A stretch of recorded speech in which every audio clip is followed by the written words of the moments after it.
Well, good evening, everyone. How are we doing tonight? Wonderful. This is a fantastic looking crowd. I appreciate everybody coming out here to be with us this evening. I want to welcome you to the kickoff of our annual Spirituality and Sports series. My name is Dr. Sean Sorenson. I'm the director of our Spirituality and Sports program through the Office of Religious Life here at the University of Southern California. I'd like to begin this evening by thanking our host and our co-sponsors. First and foremost, the USC Caruso Catholic Center, Father Lawrence Sayer, Adriana Silva, the staff and the students who have hosted us here tonight, helped us with promotional efforts, and we'd like to thank them as well for their continual and generous support of our office. A special thanks to Dr. Dan Durbin, who I'll be formally introducing momentarily, and the Annenberg Institute for Sports, Media, and Society for their co-sponsorship of our event this evening. We look forward to a fruitful, ongoing collaboration. Finally, our thanks to Dane Martins and USC Spectrum for their always outstanding work in event promotion. Let me say as well that we are particularly grateful to have each of you here with us this evening on what is a very important and a very somber American holiday. We offer our deepest gratitude to the veterans who serve this great country, the world's greatest democracy. It is in fact their service and their sacrifices that make it possible for us to have an event like that we're having here this evening. So I hope that all of us, in one way or another, had our own opportunities to thank the veterans and the servicemen and women who are part of our own lives today. The Spirituality and Sports program explores the spiritual dimensions of sports, from the mysticism of the zone to the development of extraordinary human potential, from the transformative powers of organized sports to the meaning, purpose, and identity that sports imparts to its practitioners. This evening, we focus on social and cultural experiences and community orientations that organized sports share with organized religion. There's perhaps no better example of this than homecoming right here at USC. So just in case any of you happen to be sleeping under a rock, I'll remind you that there's a football game this weekend against Stanford. I heard this morning that ESPN game day will be here on Saturday, so it is indeed a very big football game. But it's also much more than that. Homecoming is the largest annual event on campus. We'll have nearly 100,000 people returning here to USC this weekend. It's a ritual, a pilgrimage, if you will, a tradition focused on reconnecting with the Trojan family. It's rich in history, symbolism, tradition, ritual practices, legend, and mythology. It has its own devotional music, has its own fashion code. There are themes of heroism, redemption, immortality, maybe even this weekend, good versus evil. But in all of this, there's this tremendously passionate, shared community experience that begs the question, is this religion? Or maybe it's just a really important football game. In a society where interest in sports is at an all-time high, where formal affiliation with religious institutions is at an all-time low, where more and more people are engaging in non-traditional forms of spiritual and religious practice, it begs the question, can our engagement in sports provide the social, cultural, and personal meaning that we traditionally get from organized religion? Well, I have absolutely no idea. So I had to call in some backup. We're fortunate to have an absolutely fantastic panel here tonight to discuss these questions. These are some of the foremost thinkers, the leading voices in sports, religion, and culture. To my far right, Mr. Gotham Chopra. Mr. Chopra is the co-founder of Graphic India and Liquid Comics. He's an internationally acclaimed filmmaker, journalist, author, and entrepreneur. He's circled the globe to interview numerous world religious leaders and heads of state. He's the author of 5 books, most recently The 7 Spiritual Laws of Superheroes. And his recent film projects include the first ever U.S. feature-length documentary on Indian cricket, which will be featured next year in ESPN's award-winning 30 for 30 series. He also is a passionate fan of the Boston Red Sox, and you can see from the grin on his face that he's still celebrating their historic World Series win 2 weeks ago. To Mr. Chopra's left is Professor Dan Durbin. Dr. Durbin is the director of the Annenberg Institute of Sports, Media, and Society here at USC. He's an expert in popular culture, image management, in sports communication, a leading scholar in the social and cultural impact of sports. His latest project, entitled The African American Experience in Major League Baseball, is creating the first and only comprehensive library of oral histories from African American Major League Baseball players who played in the 25 years after baseball's color line was broken. And Dr. Durbin hosts an absolutely phenomenal sports and social change conference each semester through the Institute that I highly, highly recommend to you. Next, Mr. Marcellus Wiley. Mr. Wiley is a former All-Pro defensive end in the National Football League. He's a native of Los Angeles, specifically Compton, California, and was a two-sport star at Santa Monica Catholic High School. He was also their valedictorian, and today he is a member of their Hall of Fame. In 1997, he graduated from Columbia University, graduated as a first-team All-American and All-Ivy League football player, and once again today he is a member of the Ivy League Hall of Fame. You know him well as the co-host of Max and Marcellus on ESPN 710 Radio, right here in Los Angeles. He is also the co-founder of ProLeberty.com, a sports community where professional athletes can express viewpoints, publicize their businesses, charities, and events, and connect with other athletes, fans, and business opportunities. Finally, moderating the discussion this evening, our Dean of Religious Life, Varun Soni.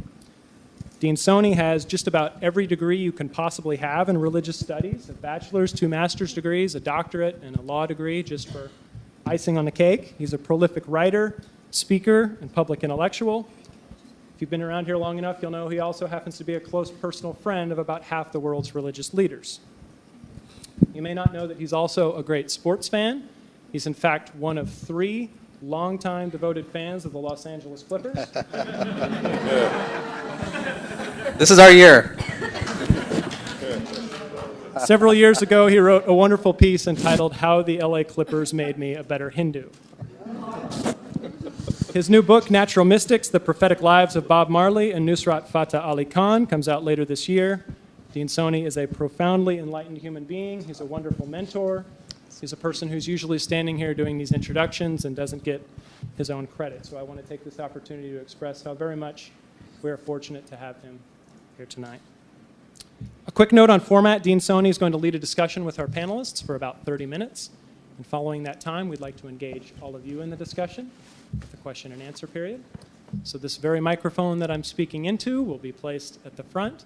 If you'd be so kind to come up and speak your question into the microphone so we can get it on video, we'd very much appreciate it. Given the expertise of this panel, it is my full expectation that we will reach a conclusive answer to the question, are sports a religion? So with that challenge on the table, ladies and gentlemen, please provide a very warm Trojan family welcome to our honored guests and to my friend and yours.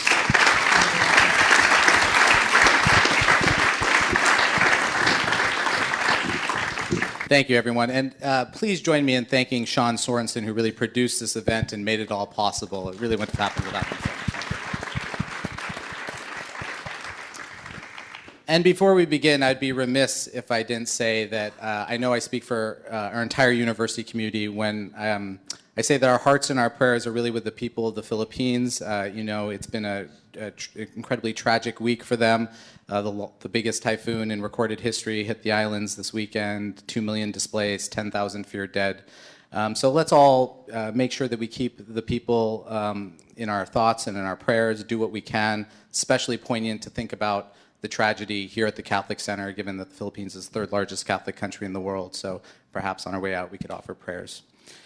I'm very grateful for the opportunity to moderate this extraordinary panel, to have a conversation with all of you on this important topic, are sports a religion? And Sean did a great job outlining the parameters of our discussion, but I just wanted to add one more thing to that, and that is that we are at a significant point in American religious history. There's incredible demographic and generational trends that are being documented right now. And one of those is that 20% of Americans are now formally disaffiliated with religion. In 1950, it was 2%. Today, it's 20%.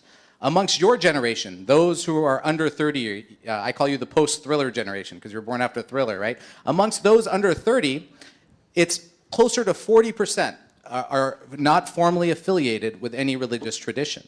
Now, that doesn't mean people are not interested in God or meaning or purpose or significance or identity. That is still at an all-time high. It's just being engaged with in a different way. People are finding the answers to the ultimate questions in other ways. And one of those ways, I think, is popular culture.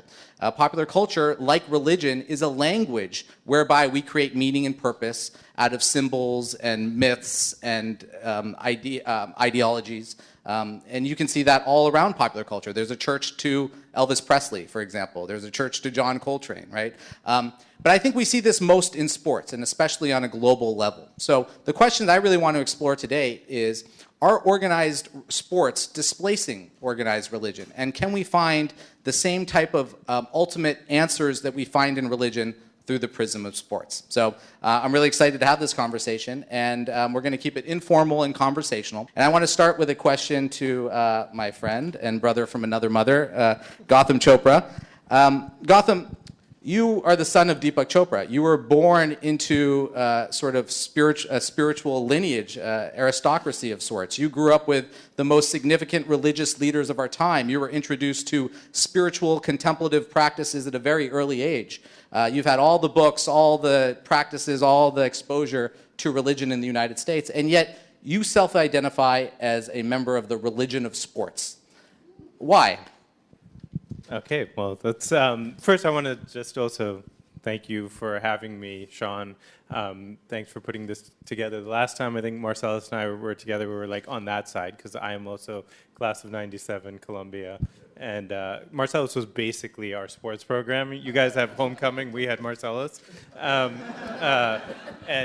probably you don't remember, but like we also had like these great tournaments. My roommate, Courtney Lilly, who was supposed to come tonight, was also on the football team. We had these like great John Madden football tournaments in our room, in our suite. So that was like the height of my sports experiences, playing Marcellus and John Madden football. So I'm grateful to be here. This is my faith. I mean, yes, I'm not only a devotee of the religion of sports, but especially Red Sox Nation, Patriot Nation. It's been a great renaissance of Boston sports, I'd say, since 2001. So I think, Sean kind of summed it up in, he sort of stole my thunder in terms of outlining the broad parameters of this discussion. I would just sort of go one step farther and say, yes, not only is sports a religion, and I can show you the pilgrimages and the cathedrals and all the sort of different metaphors we talk about, but once you start to look at sports through this prism, every experience, every game, every weekend, the Red Sox, victory wasn't just a great sort of fun victory. It was a redemption. It was a healing. If you look back at the Boston Marathon and this whole, what the Red Sox season represented and what it did for people, it did for people what religions traditionally have done, spiritual traditions. I have this amazing privilege of having grown up in the family that I did. The great irony is my father, he called me the other day and he said, "Congratulations, I heard the Celtics won the World Series." He knows nothing about sports. I'm working with Kobe Bryant right now, and the one he keeps texting me says, "How's that project with Kobe?" And he spells it C-O-B-Y, and it drives me nuts. But, everything that my father has sort of talked about throughout his career, I feel like I have experienced through sports. This weekend, we all have heard and, talked about Hail Marys, or we've learned about Hail Marys. This weekend, if you were in Baltimore at the Baltimore-Cincinnati game, you witnessed a Hail Mary. You witnessed it. And that's the great thing about the religion of sports, is it requires participation and attendance, not belief. If you show up, miracles happen. Things happen in sports, you can experience them. So not only do I think sports is a religion, I think sports is a better religion because it's real. You just participate. Sports definitely has a shadow side, and we're seeing it with Richie Incognito and everything, Marcellus, you guys were talking about on the radio today. But so do religions. And so I think there's something really great, and I do think it's against this greater context of what's happening in the world right now. But sports is definitely a faith. I think we're also moving towards the spirituality of sports, which is a sort of exciting time that we will see in our lifetimes. So as you can see, I could go on forever, but I'm going to I'm determined to share the stage today. Dan, Gotham comes at it from a sports fan, and you really come at it as a scholar of sports. From that perspective, you've been on our campus for almost 20 years. And when I first got here as Dean of Religious Life, everyone said, oh, that's cool that you're Dean of Religious Life, but the real religion on our campus is football. You've seen USC football over the last 20 years. Is it the religion for Trojans? And if so, how? And what does it mean for us as a community? Okay, well, I thought for a second there you were going to call me your sister from another mister, but thankfully, the question that question always becomes a little complicated. People in my field, and those of you who have ever taken a class from me, and you know who you are, will know that will know this discussion coming down the road. People in my field look at sports and say, yes, it is a religion. They come at it from a critical study standpoint that says sports exists as the new religion. That is, in the Marxist terms, as the new drug that narcotizes the masses, so that the masses don't see they're being controlled by one powerful hegemonic order. The difficulty with that is it says to us that not only does religion not mean anything, but sports don't mean anything. They're just a way for other people to pull the wool over your eyes. And in fact, there's a sense of transcendence you can find in both activities. Classically, most people who go to USC and who are in Los Angeles don't look at USC football as a religion per se. There are ritualistic elements to it. There are social elements to it. You kick that stupid light pole, and I still can't figure out why you do that damn thing, on your way over to the stadium because you realize several times recently when you kicked it, we lost. So, but it is part of the ritual of the game. And so there's a contrast between what people are looking for in terms of ultimate answers and what people are looking for in terms of immediate answers on the level of both entertainment and kind of the social and exciting and transcendent aspects of sports. So I would say there really is a distinction between religion and sports in most people's minds.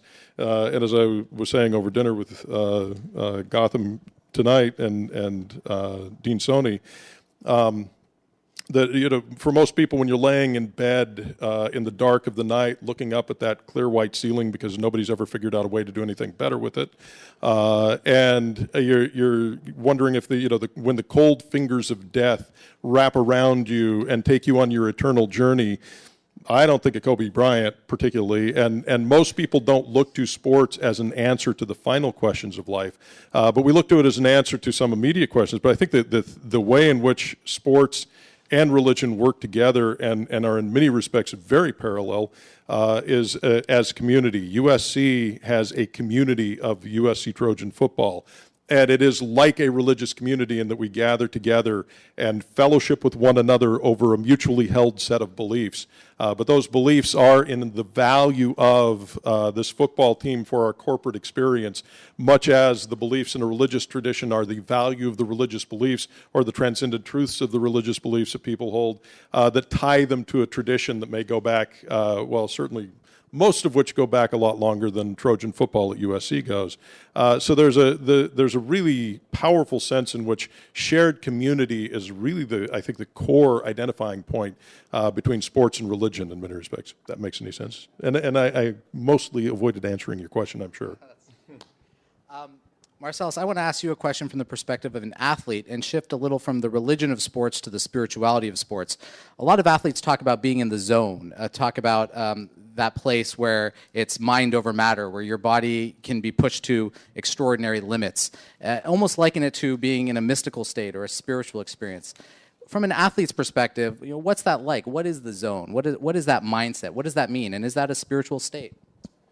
Well, I'd like to thank everyone for the invitation and the opportunity to speak to you. The zone, I think it means a lot of different things to a lot of different players. But we do all understand when you're in the zone, how do you get to that place? And that place comes from the preparation that is individual, but at the same time, it's a commonplace amongst teammates.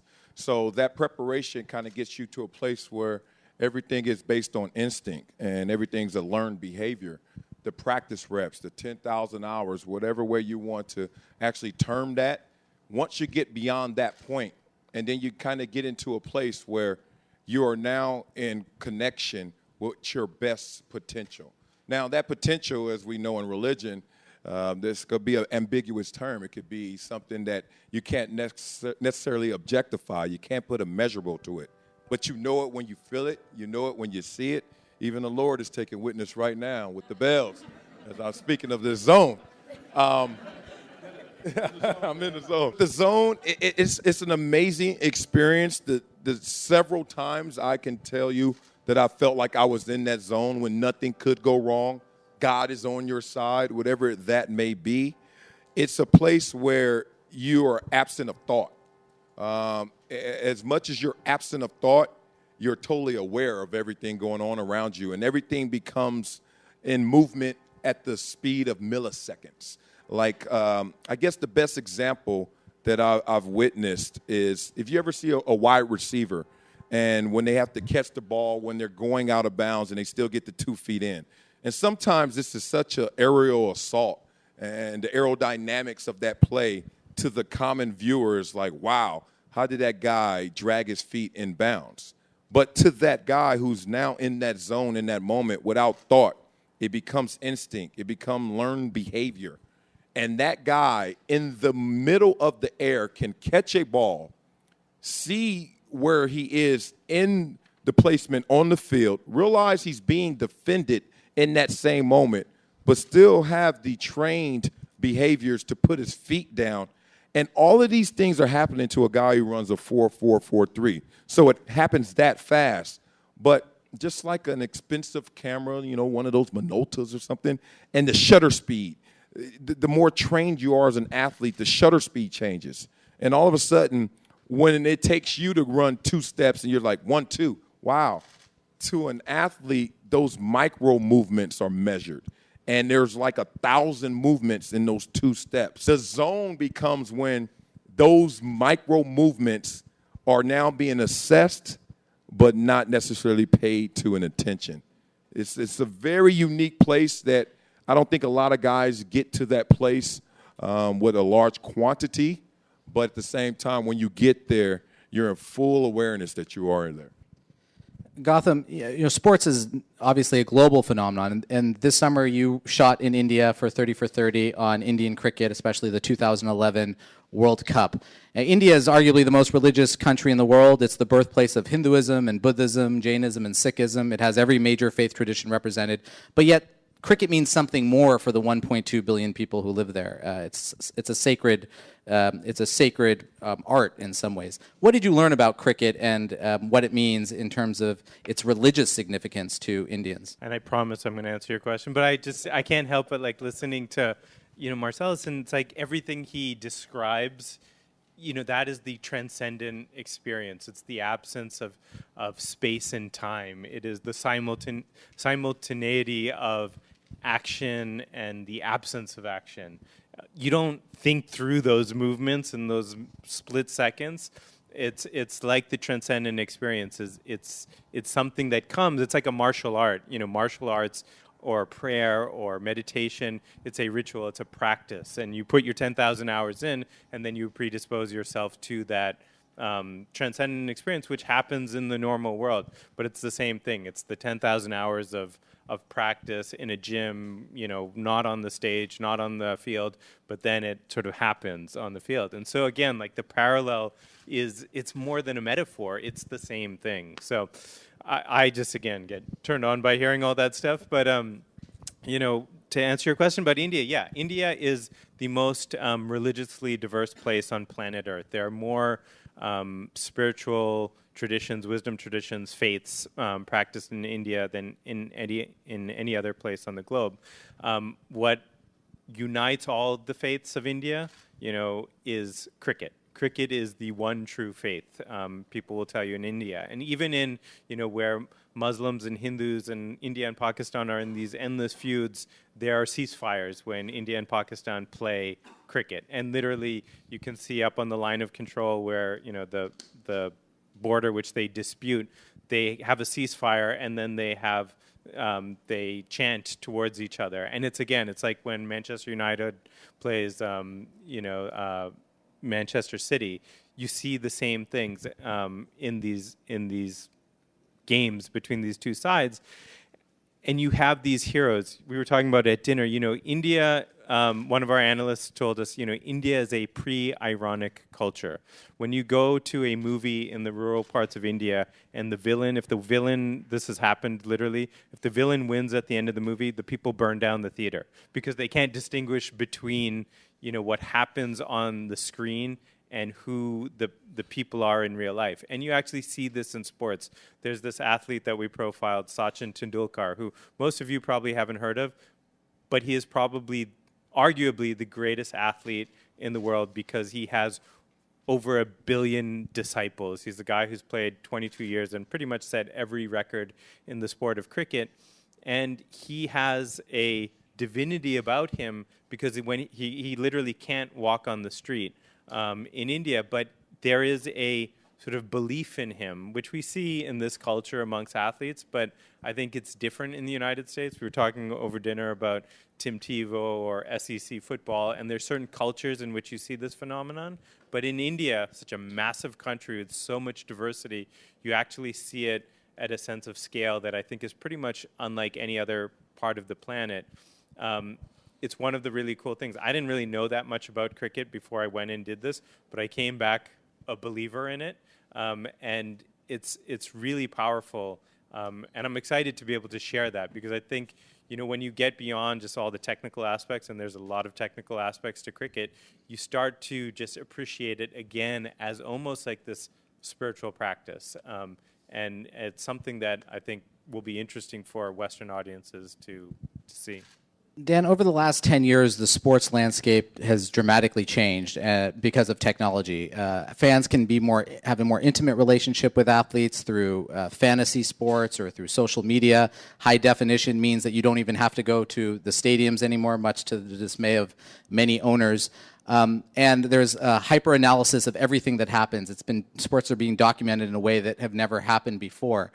What's your take on this new technological landscape in terms of the fans' engagement to sports? And has it created a greater sense of the sacred between the fans and the athletes themselves? Okay, we'll answer that. But Gotham got away with doing this, so I'll get away with doing it as well. First on Gotham's thing, actually, people would talk about the NFL and maybe college football as being a religion in the U.S. I don't know about that, but I do think a clear parallel is event. The Super Bowl as event is as much a religious kind of activity in the United States as and has that kind of unifying impact in a very diverse culture that no other sports activity and really in many respects no other activity in the United States has. Marcellus, on the other hand, I want to ask you a question, which you can get to when you're supposed to be answering another question.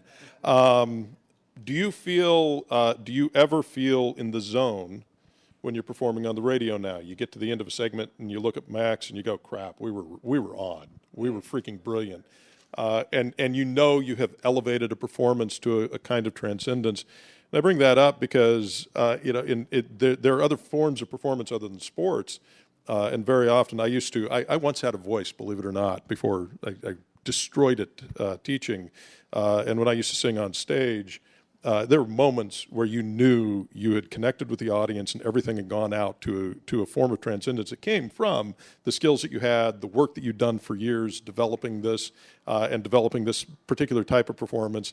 And then on stage, at that moment, there's this elevated sense of transcendence. So I want to know if you find that to be true in your radio career as well as your sports career. Now to answer your question. On the question itself, this is one of those peculiar things about both, I think, religion and sports in the United States when you want to separate the two.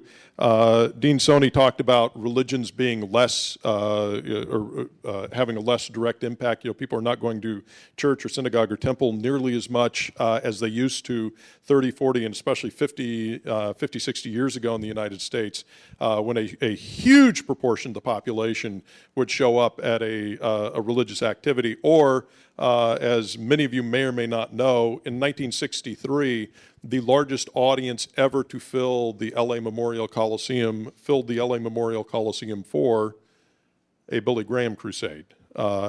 In 1963, a Billy Graham crusade was a moment, a religious moment in the United States where people from Hollywood and sports and every other walk of life got together for what was a religious activity, a kind of religious service. That has evolved away, and in many respects, people who, there's always a tension between the very personal in religion and the corporate in religion, where you have a community activity in religion. In the United States, people have drifted away from that, as you point out. But in many respects, it's one of the frustrations for sports owners that people are more and more drifting away from the corporate activity of sports. We were talking over dinner. There's so many good things we talked about over dinner. A couple of years ago, actually, I guess 2 years ago, one of the supporters of our institute is one of the minority owners in the Phoenix Suns, and he wanted me to go see a game. So I went to a game right at the end of the season. It was the last home game in Phoenix that year, and it was the game that if they won, they would automatically be in the postseason. If they lost, they could get into the postseason, but it took several million different. It took higher math to figure out how the hell they were going to do it. And the minority owner and I are sitting down on the floor right beneath one of the baskets waiting for the game to start. And he says, "Look up there. How empty is this arena?" And it was a full third empty. And he said, "Look at the people's faces. How many of them under 40 do you see?" And you could barely see any. And he said, "This is what we worry about. We don't want to talk about, but we worry about in sports ownership. And that is more and more the sports temple, the sports arena is becoming less the place that people must go because you can get a better view in your seat at home with your own beer that didn't cost you $12 for a warm cup. And you can get a much better high definition signal and picture than you could sitting in the third tier at the Staples Center or elsewhere." They said more and more we're seeing people are staying home or people are using other media to follow the sports, and that's becoming their experience of sport. And so it's becoming, again, a much more distant relationship. It's not the community relationship it once was, just as in parallel in religion in the United States. It's becoming less and less of a community activity and tending more toward a personal activity that people can engage in on social media or on other forms of media where they take up the role of religious values or sports values and can communicate that back and forth with each other on Twitter or Pinterest or Instagram or take your pick. You want to answer Dan's question, then I'll ask you another one? I will. It's interesting you say that because I guess one of my fears, the anxiety I had in making a transition from the football field to the media was the fact that would my work have emotional content that I was used to from playing football? And I was surprised at the fact that, you walk out of a tunnel and there's 52 other guys, 53 in total, and you can hear the cleats on the cement. And then you can hear that sound change in the physical element to now you're on the grass and it softens. And then you can kind of feel the air change because now you're in the stadium and you're in the middle of that stadium. You're that gladiator in that stadium, and 70, 80,000 people are controlled by your every movement.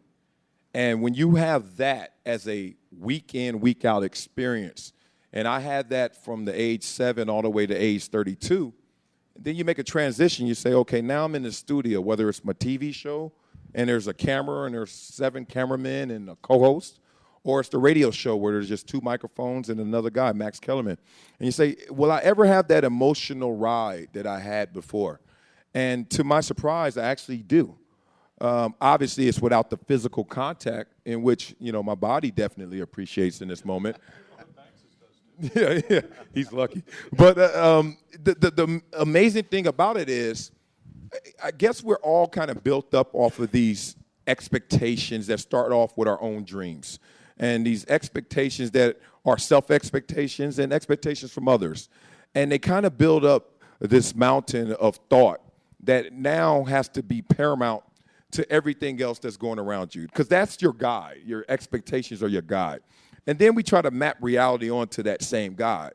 And when you talk about the zone, to me, it's like this convergence of dreams and reality. How many times did I used to sit there 8, 9 years old throwing a football up at that same white ceiling, saying one day I'm going to be on the football field and I'm going to play with John Elway, or I'm going to sack John Elway, or he's going to throw me the touchdown pass. Just that whole kind of visualization. And then when you get into a zone, you get into that world, you start to realize that, wow, that dream has just become reality, and those flashes of brilliance are actually being exhibited right now in my own behavior for that fast.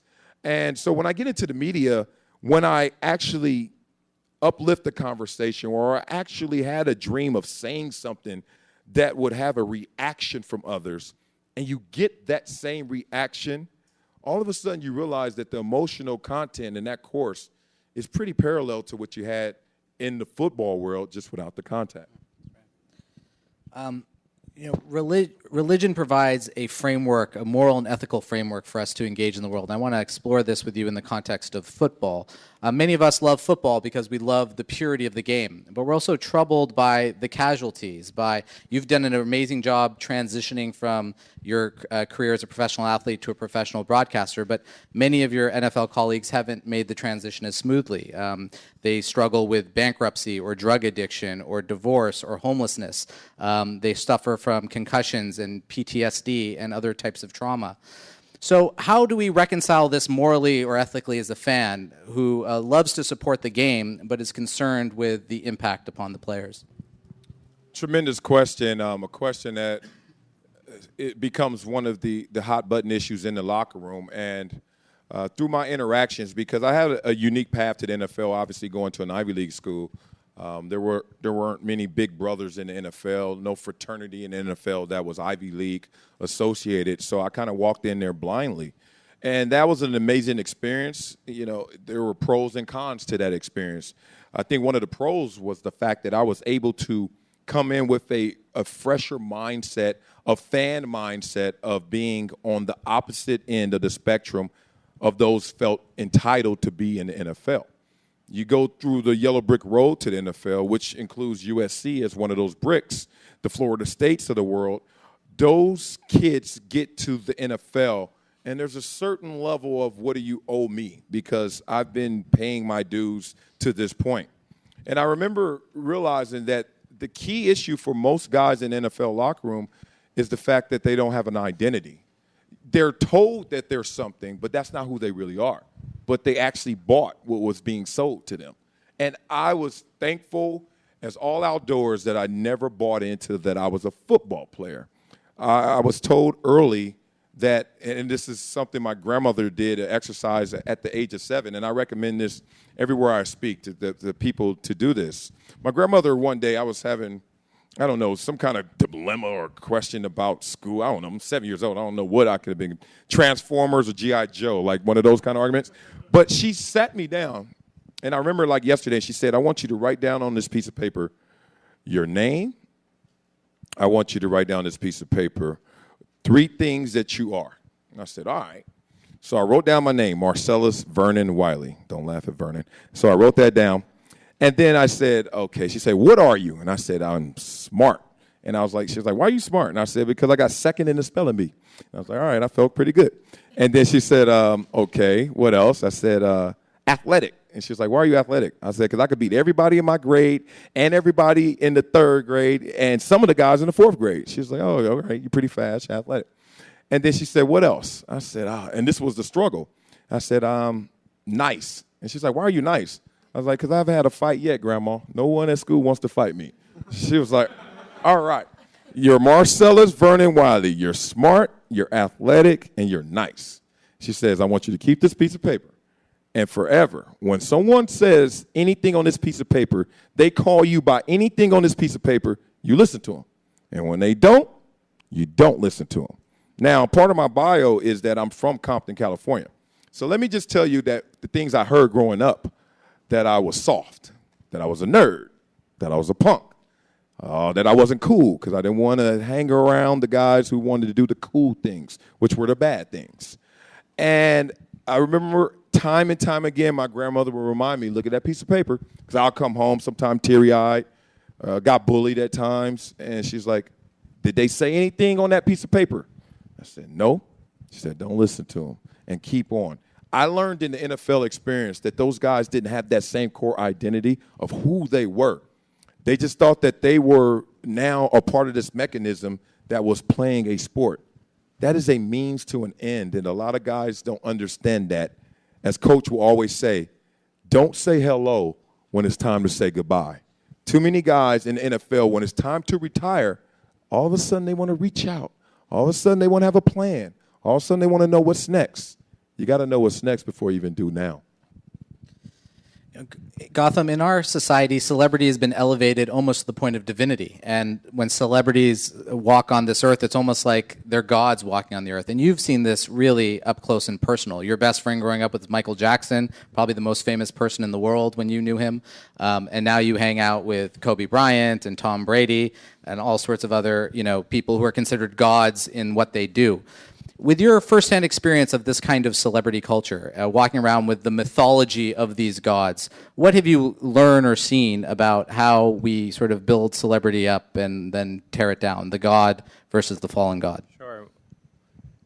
It's again just sort of listening to what you guys are talking about. It has been, and I've only gotten to know Kobe, I'd say, the last 2 years, and it's growing up as a diehard Celtics fan, this has been a great challenge. And I tell Kobe, it's a running joke between Kobe and I. But one of the things Kobe's actually, and this from talking to him and interviewing him, he's thinking about the next stage and the next phase, and will he be able to replicate this greatness that he's achieved on the court in whatever it is in the next stage of his career.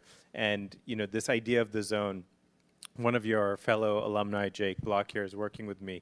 Jake is a Kobe disciple. He grew up in this town, so he actually sees Kobe through that lens, whereas I kind of see him as this antichrist that I'm now starting to get to know. One of the things we talked to Kobe about was this idea of share with us an anecdote of being in the zone. And Kobe has this project we're working with him is all of the people that he looks to as his mentors.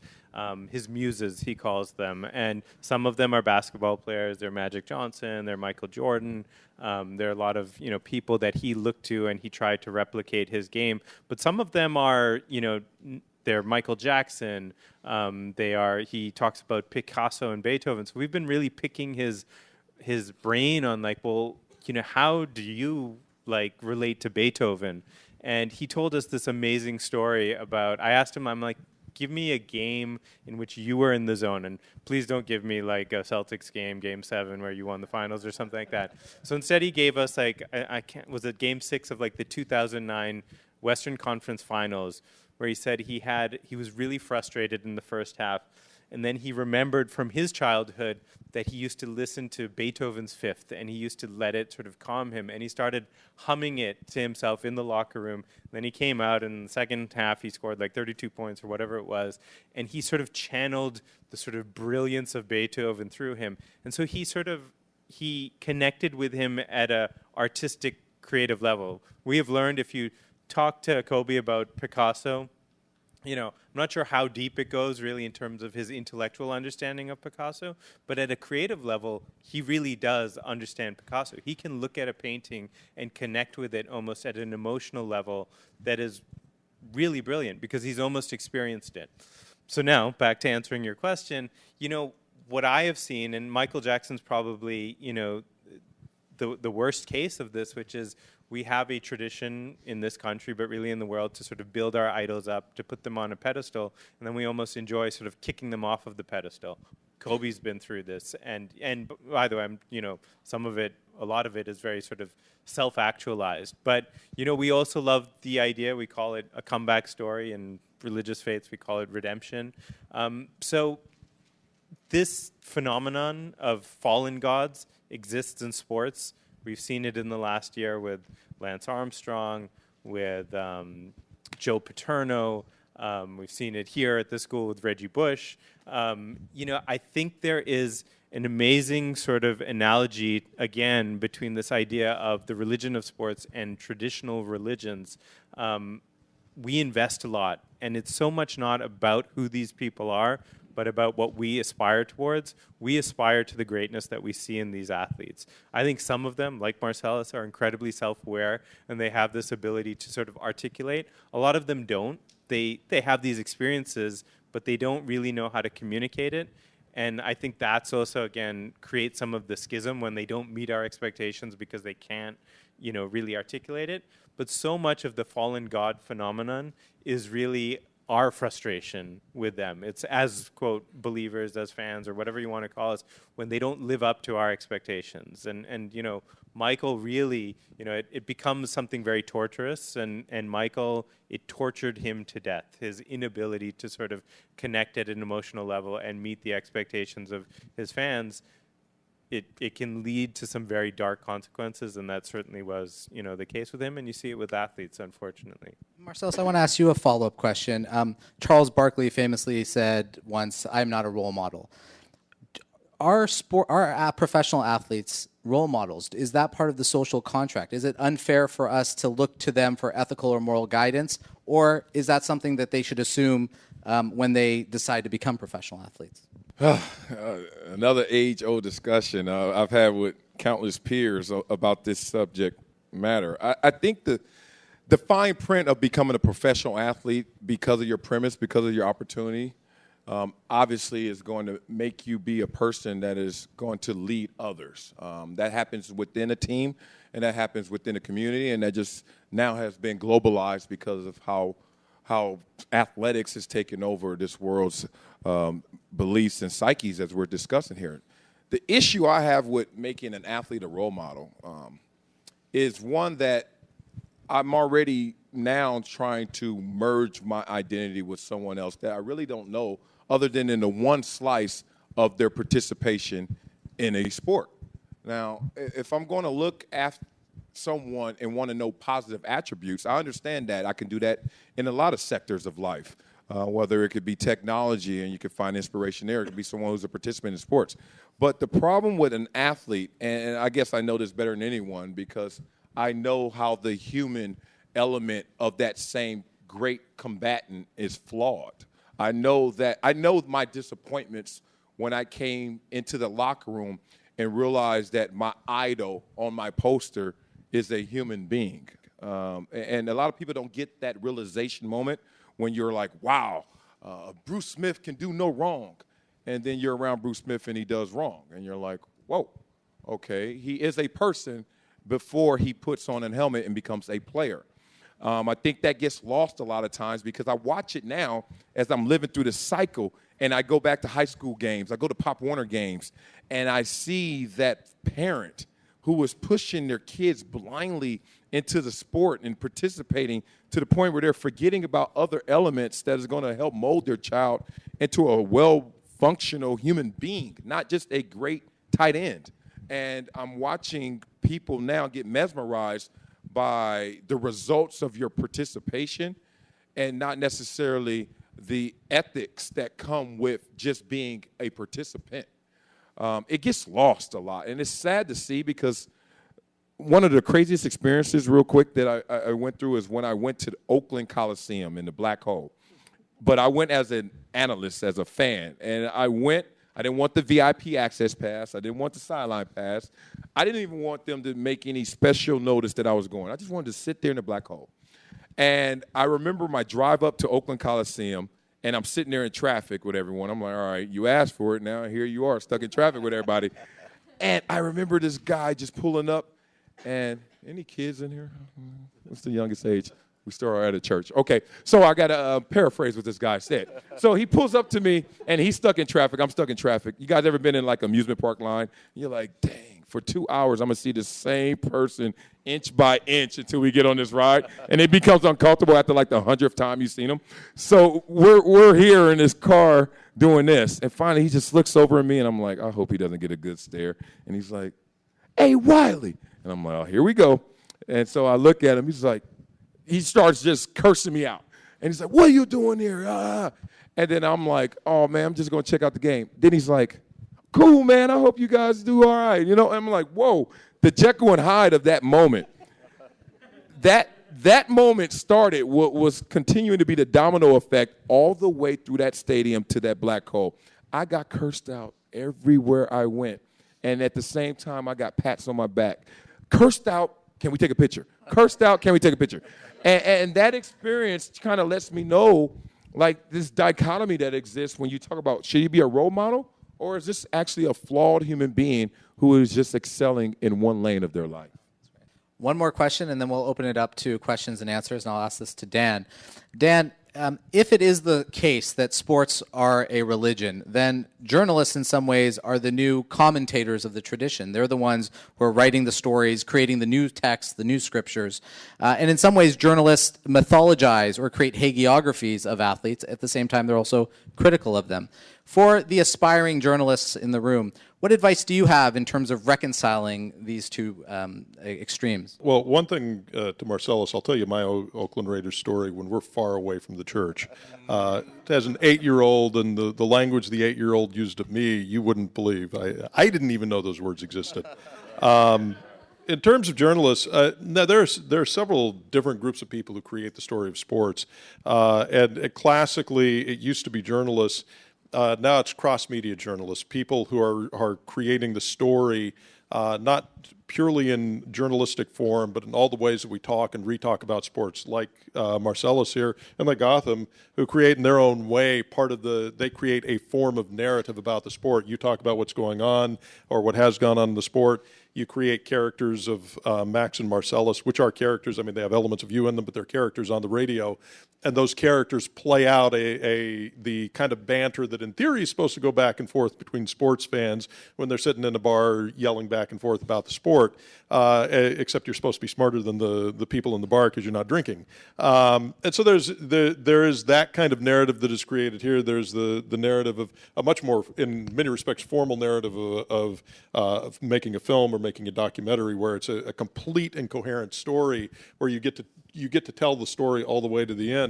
So really, in terms of journalists and others who would tell the story of sport, the key to it is recognizing that it is a story, that you are creating a narrative, and learning how to tell stories effectively, learning when there are elements of a story that you should hold back until later in the story so you can build up suspense that leads to the next part of the story, like a hook before a commercial break on the radio, where you set the audience up to come back after the commercial break to hear what you're going to talk about. There are elements of that in all of the forms of storytelling. Now, when you move over to talking about sport and religion and the way in which the story is constructed in a kind of a religious narrative, I think it goes across all of the various communicators about the sport when they take up the language of religion or the language of fervor or the language of ritual, when they take up elements that play athletes off as kinds of models. And in terms of the whole conversation of athletes as role models, personally, I don't think an athlete ever signs anything that says that they are a role model for anybody. I think Charles Barkley is right. You want a role model, go to school and listen to your teachers. But athletes are on a public stage, and on a public stage, somebody's writing a story about them. And when somebody writes a story about them, the author of the story brings their values to the story. The readers of the story bring their values to the story. So you have narratives in the United States in particular where you play out the same story over and over again, the fallen hero who has a chance at redemption. It goes all the way back to Jonathan Edwards, Cotton Mather, and the Puritan tradition that started out the entire ideology of the United States, that everybody's foot can slide in time, that everybody can head straight down toward hell, but it is possible for everybody to be redeemed. It's core to the American storytelling. So in many respects, athletes are not to be blamed or praised for the stories that are created about them. The athletes are doing something at which they excel because they have tremendous skill at a given set of activities.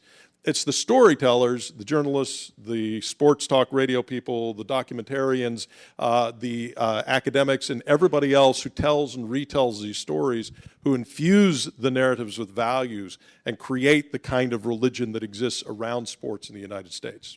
So let's open it up for Q&A. Sean will put the mic here. I ask that if you ask a question or offer a comment that you just introduce yourself. We are talking about religion, but I ask for questions, not sermons, so we can get through more people.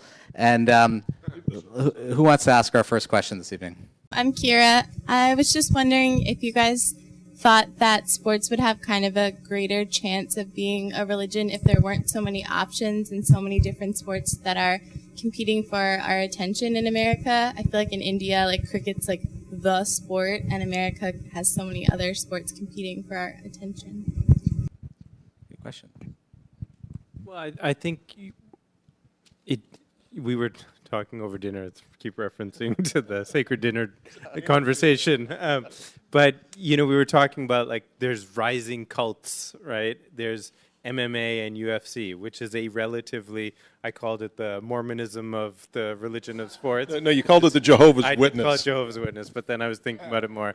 I mean, it sort of literally started in, a desert, and that's kind of what has happened with UFC. It started in Las Vegas, and it is now proliferating, and the growth of it is enormous. So I think when we look at the, quote, religion of sports, we're looking at sports in general. I agree, there's so many competing interests. I mean, sports is also a business. I mean, that's the refrain you constantly hear over and over again.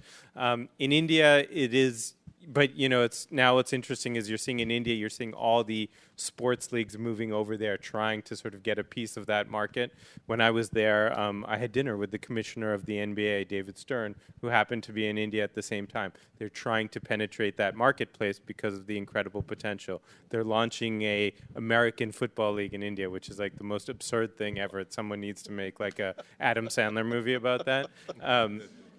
One of the things, and then you're seeing all these sort of strange convergence of different sports. So cricket, which traditionally has had the 5-day test match, then the 3-day test match, the 1-day international, now has a 3-hour version, which is very television friendly. And one of the things you see at cricket matches now in India is cheerleaders, which is like completely bizarre, but they're not like cheerleaders like the Laker girls or the Dallas, cowgirls or whatever. You have like these, they import literally these Russian women who just sort of like gyrate in these really awkward, overly hyper-sexualized ways, completely unsynchronized.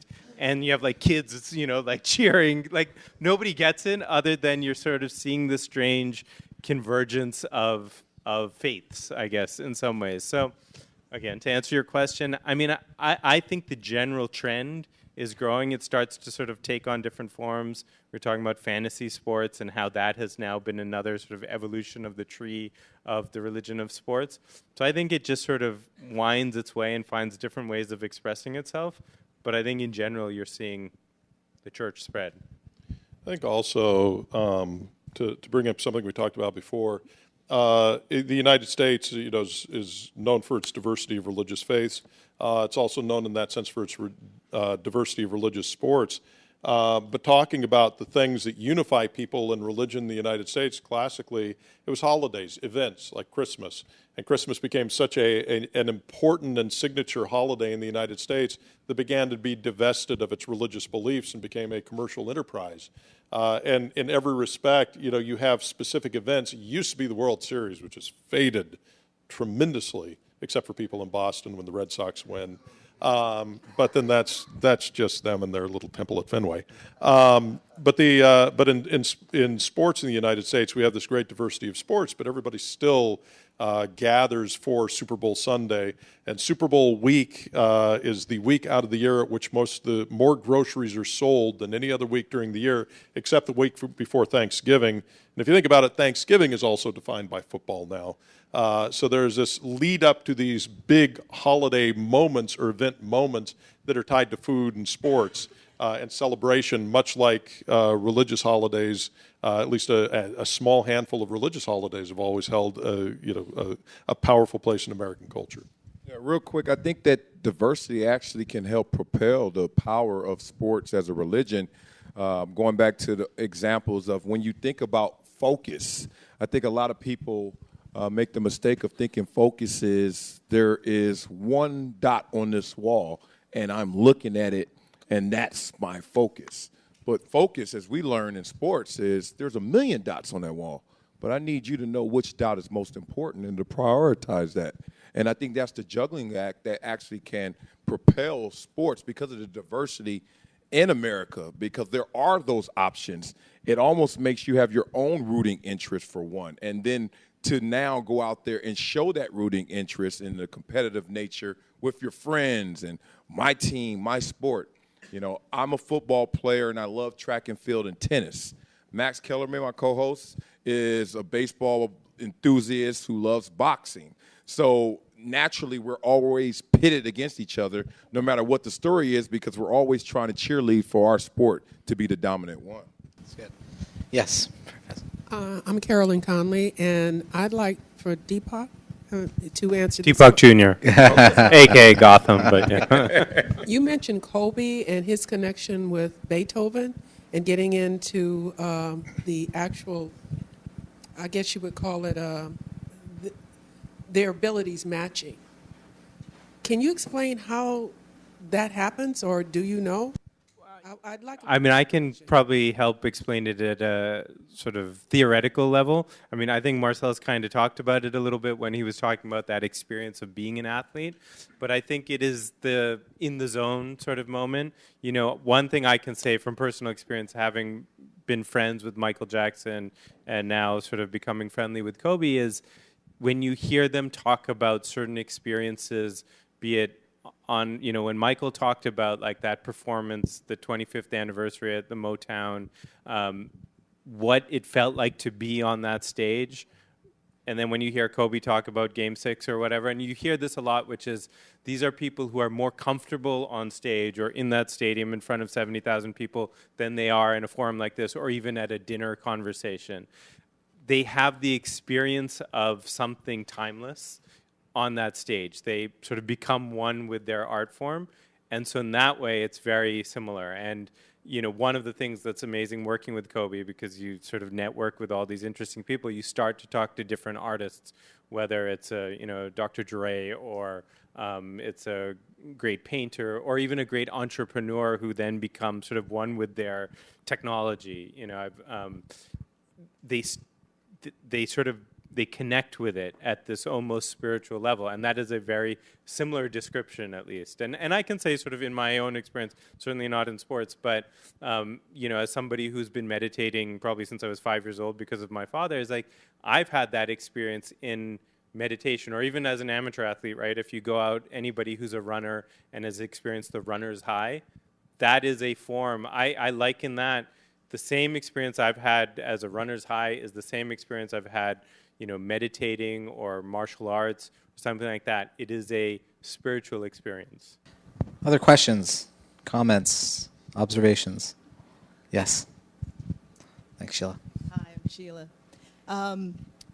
I have to say, when I came here tonight, I was prepared to, I was wondering what blasphemy was going to be spoken about here, but now I kind of get an idea of where you're going with the how you can equate religion and sports. And I would say for myself, I bring my religion to watching sports.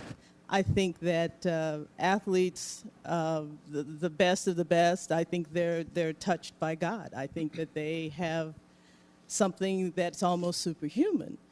So my question is, are we as a culture becoming spiritually bankrupt by viewing sports as a religion? I will say that I grew up in the church. My grandmother would spend the entire Sunday at church, and that wasn't an issue until I became a pro athlete, obviously, because high school's Friday, collegiate is Saturday. And I remember the first time I was in church and I heard the pastor actually say, okay, we're going to cut this one short because we got a game today and we got a big one, you know. And I'm like, whoa, all right. You know, it's a different calendar. Spiritually bankrupt, it depends on your vantage point, I guess. I guess it depends on what do you really want and what do you really expect from that sport you're watching. When I witness fandemonium, the highs of fandemonium, there's times when I call it getting blurry. When you ever just jump up and you're so pumped, you're like, whoa, and you just get all caught up in the moment, and you're like, whoa, what did I just do? Like, I'm almost popping a vessel in my head because I'm over here screaming at this knockout, you know? And I'm like, and I am like almost as far removed from being a fan as there could be because I didn't grow up a fan of sports. I grew up a participant. But I witnessed that, and now I'm in celebration and in connection with people who have that same energy level. But at the end of the day, as athletes hit a switch to walk onto that field and do the sport and walk off back into society and turn the switch off, I'm challenging the viewers, the fans, to do the same thing. Because if we can't do that, if we can't all of a sudden sum up all of our parts, which is that was a tremendous game I watched, and I can still be spiritual or religious, then I think we're doing ourselves an injustice. I also think if we're becoming spiritually bankrupt, it's not because of sports. It's because we create a spiritual bankruptcy in ourselves that we try to fill with sports in some way. And so I think there's people will be driven by their need for a higher meaning. People will be driven by their desire to find that higher meaning. And that will always be the case with the human race. The human race has its faults. It's the most violent race I know of. It also has its strengths. It's the only one that can light a candle against the absolute blackness of a universe that goes to nothingness for almost a seeming eternity. But that moment of grace that you can help somebody else out or do good for someone else with no thought for yourself is a moment of lighting a candle in that darkness. And the human race is the only race that I know of that can do that. So there is a spiritual element to humanity that I don't think can be bankrupt by sports. It can only be bankrupt by humanity. Yeah, no, and I would add to that by saying, if we are becoming spiritual bankrupt, I would actually pinpoint a large part of the blame towards our religious institutions. I think they have largely been hijacked by religious extremists, and we could turn this into a whole different conversation. But if you look at around the world where wars are happening, conflicts, total injustice, they are oftentimes largely driven by our kind of religious feuds and our different versions of God, etc. I would sort of look at sports. I was talking about this earlier, which is, I have a 6-year-old son right now, and we have reached a new level in our relationship because all of a sudden we're bonding over sports. The Red Sox was a sort of great run over the last couple of months, and we connected over that because he sort of saw how much fun and important it was with me, so we'd watch games. So there was this is one thing I think that sports really, whether you're a participant or a fan, it's that sense of community, that sense of connection. I always fight with my father about this because he always is this guy who's like, I don't understand why you care so much about this thing, and you have no effect on it. And I was like, that's exactly why it's, quote, spiritual, is because when you watch a game, you surrender yourself, you give over yourself, you become part of something that you really have despite that, you may sit in this chair and, you have, every sports fan has a weird superstition and you have to watch it a certain way. I had to hold a certain baseball the entire way through the playoffs. It was crazy, but you convince yourself. But the truth is you don't have any actual effect on the game, but you hand yourself over to something and then you experience that sort of heaven or hell, which are very actual, real experiences. They're not just some sort of myth you've been told. If you are a Clippers fan or you are a Chicago Cubs fan or you watch your quarterback, Aaron Rodgers go down and your season end, that's pretty hellish experience if you're part of that faith. Meanwhile, if you can participate in these heavenly experiences through sports, and they're temporary.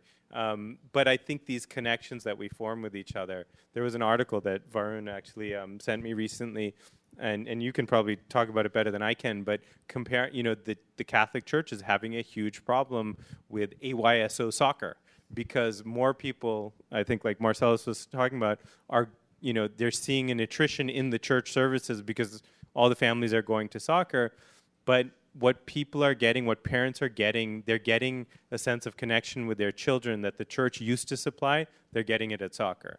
So, I think we're sort of seeing an interesting shift right now, and I think it's a good thing. My name is Jason Park. I'm one of the participants that used to be in competing in one of those fighting sports that you call like Jehovah's Witnesses or Mormonism. But over the 10 years, I made a big network of peers who I see now going out, and they're getting network deals. Their promotions are going on to Fox and Spike, and some are excited, some are reluctant to kind of take on that idol role that they're kind of thrust into. But I think all of them are very unprepared for it, and they're not really know how to handle that backlash because it's not a role they ever envisioned themselves doing when they started that sport. There wasn't that clear path to that idol role. So what do you say to those new religions, like you say, that are kind of very radical, they just starting, very unpredictable? I mean, I think, religions evolve. You go from being a cult to an institution. And so, I mean, I think Marcellus would be more, appropriate. Like, yeah, athletes, typically you start very young. You're not prepared for that glare. I think, the ones who are the most successful are the ones who are the most disciplined and, are focused on their craft. It's very easy, especially in a world with, what comes with great, success in sports is a lot of fame and fortune, and that can be an incredible sort of detriment or downfall to great athletes. So I think it's ultimately, focusing on your craft. But yeah, on top of what I said about identity is the fact that, when you're growing up and you're going through puberty and, every summer you're growing in 2 inches, 10 pounds, whatever it may be, your friends you saw every day didn't really notice it, and your parents didn't really notice it other than when they put your head against the wall and they kind of mark the pencil, that mark. But then when you see your aunt who you haven't seen in a summer or two, she's like, whoa. And I think the reason I use that as an example is because to an athlete, because you're doing this every single day, you never notice how you're growing. You never really take an assessment of really what's changing within you and outside of you, but then everyone else does. And I remember the first example of when celebrity came to me, when it was like, okay, I just made a transition from sport to business. It was I went to the mall. I was having this little draft party, and I was like, yeah, I'm getting drafted. Hey, everybody come party with me. And I had the draft party. So I had this little outfit, and I had a headband, and I was going to wear this headband. Forgot the headband. Went there, got the whole outfit, forgot the headband. Now, this is before the draft. This is the same day, but before the draft, so it's in the morning. And I was like, I got to go back. So after the draft, before we go to the party, I'm going to go back and get this headband. I show up to the store in that morning, and the guy is there, a familiar friend. He's like, oh, good luck today with the draft. Take care, man. I hope to see you later. That's it. Walked out the store. After I got drafted, I went to the store on the way to the party, and I was like, oh, man, I forgot my headband. He's like, you got drafted. I saw you on TV, all that. He's like, wait. He starts calling people from the back. He's like, wait. People in the store who didn't even know who I was and didn't even care. They were like, oh, God, let's get a picture with you. Next thing I know, I'm standing there 30 minutes waiting on the headband when I was in the same store 4 hours ago and no one cared who I was. I was like, whoa. Now, you magnify that by trillions when you're about the Kobe Bryants of the world. No one is prepared for that moment, and it's unfortunate that we have to grow a cocoon. We have to turtle ourselves because how dare you be so blessed and then complain about that same process? And that's how you feel as an athlete. Like sometimes you walk out and like, my foot hurts. And everyone's like, dare you? You make millions of dollars. Your foot can't hurt. And you're like, okay. And I've been there before when you couldn't walk that day, but they give you a shot and now you can run for 3 hours. And people don't want to hear that experience unless it's a 30 for 30 documentary when you're retired and you're all out of shape and beat up and retired. And then they want to hear, what happened? How'd you get here? But in that moment, I don't know how attentive we are to really that situation. So I know we're running out of time. How about one last question from the audience? Who wants to ask it? All right, Matt. My name is Nat Katz. I'm an alum, sports nut, and a postulant for holy orders here as an Episcopal priest. And I want to get sort of where Marcellus finished off there is the issue of money, another impolite topic for conversation. But to what extent has money become a hindrance from experiencing the transcendence in sports? We look at, if we're comparing and we want to think about sports as a religion, we look at whether it's various iterations of the church where it gets too big and too rich and it loses a sense of what the values were at the beginning, and you get a distancing between what the transcendent experience was at the beginning and now maintaining an institution. So I'm wondering from your various perspectives, to what extent you think that may be the case or not. I think in some respects it's the reverse for sports for this reason. If I look over, and you were almost alluding to this a second ago, I look over and I am in some way indirectly paying a $3 million a year salary for Marcellus. I expect freaking transcendent performances Sunday afternoon, my man. If you don't give it to me, dude, you let me down. And so there's almost a demand for that kind of transcendence when you're putting more and more money into the product here. Yeah, no, I would sort of just say that, look, like I said before, this whole refrain that sports is a business, and it absolutely is. I mean, when you look at the amount of money that is being paid to license, broadcast rights, and every network now, Fox Sports just launched a ESPN competitor, NBC Sports, CBS Sports, HBO Sports. There's endless blogs. Grantland's getting acquired by ESPN. So there's the proliferation of the business of sports, and there's absolutely, and I do think there's also now a window into sports that there wasn't. So this whole kind of crazy Richie Incognito story that we're sort of hearing about now, it's and Marcellus can talk more accurately, having lived in those locker rooms, but what I've heard is hey, that culture exists and it has always existed. But you know what? Now we have a window into it because of Twitter and YouTube, and so things have to evolve, and the business is sort of again changing the way that this kind of faith is growing. But again, I sort of look at beyond all that, there's still a sort of purity about sports at one level, which is I was in, and this is hard for me to say as a Boston Red Sox fan, but I was in New York a couple of months ago, the night that Mariano Rivera had his last sort of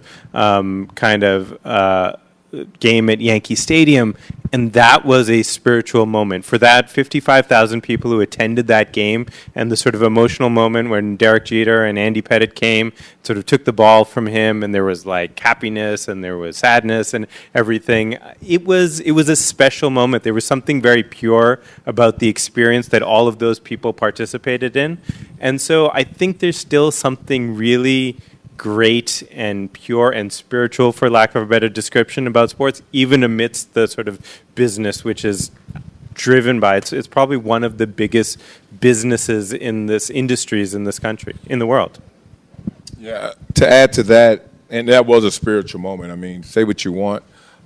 When people are walking out there with that shared experience in those moments and tears are going down their eyes, their faces, you realize that this is because something that we have all worked together as teammates is bigger than us. And that's what really sports is. And that was the level playing field in which I first started to play sports. Was no matter where I'm from, my community, my look, my likeness, whatever that is, I can get into a huddle with 10 other guys, and we can now have one goal and strive for that same goal. The money that comes from sports, I think it changes the end game of sports and that penetration. But it doesn't change the origin. That same athlete, that 7-year-old, that 9-year-old who just goes out there, you can dress him up all you want with the motivation of money. And that won't allow that guy enough fuel to go through the process if that's his only fuel. If his only drive is money, we've all come to these realizations when you just got paid and you're like, I got to have that purse, or I got to have those Jordans, or whatever it may be. And then you put them on, and you're like, oh, look at me. And then you go out, and as much as you want to act like you don't care, you want everyone to notice those Jordans. And then maybe a couple people do. Or even what's more unfortunate, no one does. And then you realize it's just some shoes. And then after a couple of days, you realize there's some more Jordans coming out. Then next thing you know, you look down, you got a scuff on them. And you're like, what the hell? And you go through that cycle to the point where you finally mature to the point where you're like, you know what? There's more to it than just what this is. There's more to sports than the end game of the money. But what it does allow us is the access. Now, with that money comes the access, and now we assess what we are now seeing, the subculture of a locker room. Because all of us are now prying because of that powerful monetary access. We're now assessing situations that, frankly, a lot of us have never experienced. So now we sit there from our podiums, our scholarly backgrounds, and we try to put our attributes on something that is totally separated from that experience. So as he spoke of earlier, Dan was talking about the narrative. Your value system is not applicable to that locker room. But who doesn't sit there and see the story on ESPN and doesn't have an opinion?